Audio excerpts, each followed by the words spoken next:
ഇനി നമുക്ക് പാലക്കും പരിപ്പും കൂടിയിട്ട് തോരൻ ഉണ്ടാക്കുന്നത് ഇനി നോക്കാം. ഇതെനിക്കൊരു റിക്വസ്റ്റ് വന്ന റെസിപ്പിയാണിത്.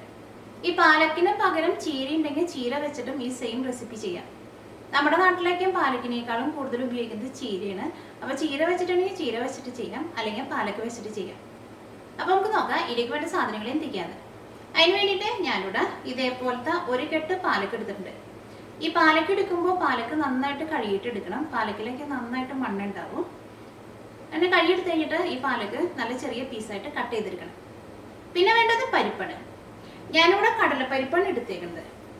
ഞാനിവിടെ 4 പിടി കടലപ്പരിപ്പ് എടുത്തിട്ടുണ്ട്. ഈ പരിപ്പ് ആദ്യം വേവിച്ചെടുക്കണം. പരിപ്പ് വേവിച്ചെടുക്കുമ്പോൾ പരിപ്പ് വെന്തു ഉടഞ്ഞു പോകരുത്. അപ്പോൾ ഈ കടലപ്പരിപ്പ് ആകുമ്പോൾ പെട്ടെന്ന് വെന്തു ഉടഞ്ഞു പോവില്ല, കുറച്ച് ഹാർഡായിട്ടിരിക്കും.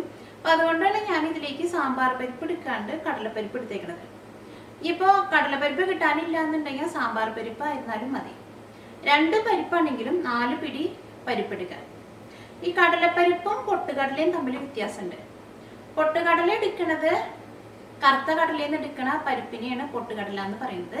ആ പരിപ്പാണ് സാധാരണ നമ്മൾ മിക്സ്ചറൊക്കെ ഉണ്ടാക്കുമ്പോൾ അതിൽ ചേർക്കുന്നത്. പിന്നെ കപ്പലണ്ടി മിഠായി പോലെ തന്നെ ഈ പൊട്ടുകടലയും വെച്ചിട്ട് മിഠായി ഉണ്ടാക്കും. ഇത് അങ്ങനത്തെ പരിപ്പല്ല. ഇത് ഞാനിവിടെ എടുത്തേക്കുന്നത് കടലപ്പരിപ്പാണ്. കടലപ്പരിപ്പ് എന്ന് പറഞ്ഞിട്ടുണ്ടെങ്കിൽ വെള്ളക്കടലയിൽ നിന്ന് എടുക്കണ പരിപ്പിനെയാണ് കടലപ്പരിപ്പ് എന്ന് പറയുന്നത്. ഈ കടലപ്പരിപ്പ് റോസ്റ്റ് ചെയ്യാണ്ടാണ്, ഫ്രഷ് ആയിട്ടാണ് നമുക്ക് കടയിൽ നിന്ന് കിട്ടുന്നത്. അപ്പോൾ നിങ്ങൾ കടയിൽ നിന്ന് വാങ്ങുമ്പോൾ പൊട്ടുകടല വാങ്ങാണ്ട് കടലപ്പരിപ്പ് വാങ്ങണം. ഇതിലേക്ക് തേങ്ങ ഒതുക്കി ചേർക്കണം. അതിന് വേണ്ടിയിട്ട് ഞാനിവിടെ ഒരു തേങ്ങയുടെ പകുതി എടുത്തിട്ടുണ്ട്. പിന്നെ ജീരകം വേണം. ഞാനിവിടെ ചെറിയ ടൈപ്പ് ജീരകം എടുത്തേക്കുന്നത്. ജീരകം 1 ടീസ്പൂൺ എടുത്തിട്ടുണ്ട്. പിന്നെ പച്ചമുളകും വേണം. പച്ചമുളക് നിങ്ങളുടെ എരിവിനനുസരിച്ചിട്ട് ചേർക്കാം. ഈ ജീരകവും പച്ചമുളകും തേങ്ങയും കൂടിയിട്ട് ഒന്ന് ഒതുക്കിയെടുക്കണം.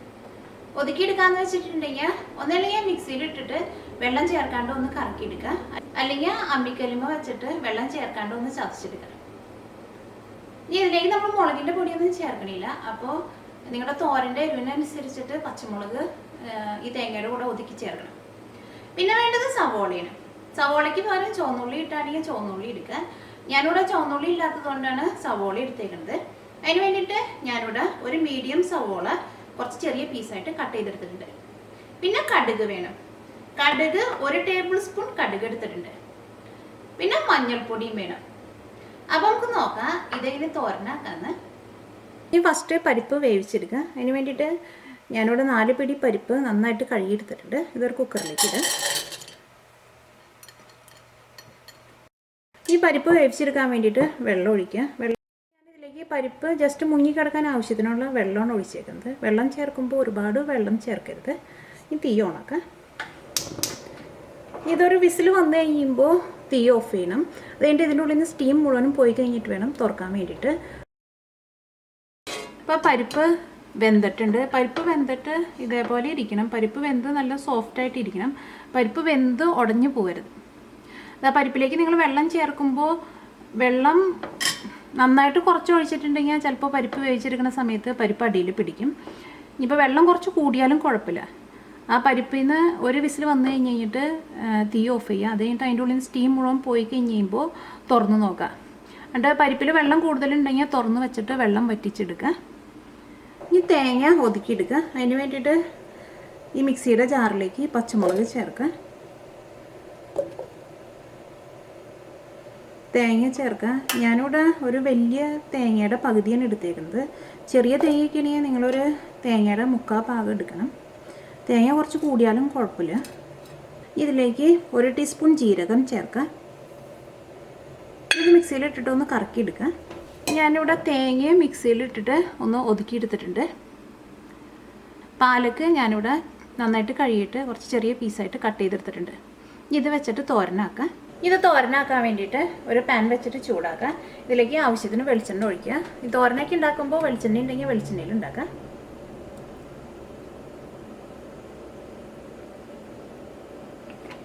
ഇപ്പോൾ വെളിച്ചെണ്ണ നന്നായിട്ട് ചൂടായിട്ടുണ്ട്. ഇതിലേക്ക് കടുക് ഇട്ടിട്ട് പൊട്ടിക്കുക.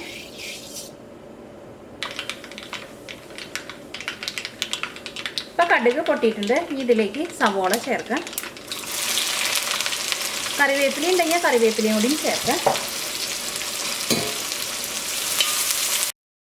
ഇപ്പോൾ സവോള വഴന്നിട്ട് നല്ല സോഫ്റ്റായിട്ട് വന്നിട്ടുണ്ട്. സവോള മൊരിഞ്ഞിട്ട് നല്ലൊരു ഗോൾഡൻ കളറാവാൻ നിൽക്കണ്ട. ഇതിലേക്ക് 1/2 ടീസ്പൂൺ മഞ്ഞൾപ്പൊടി ചേർക്കാം. ഈ മഞ്ഞൾപ്പൊടി ഈ സവോളയുടെ കൂടെ കിടന്നിട്ട് നന്നായിട്ടൊന്ന് മുരിയണം.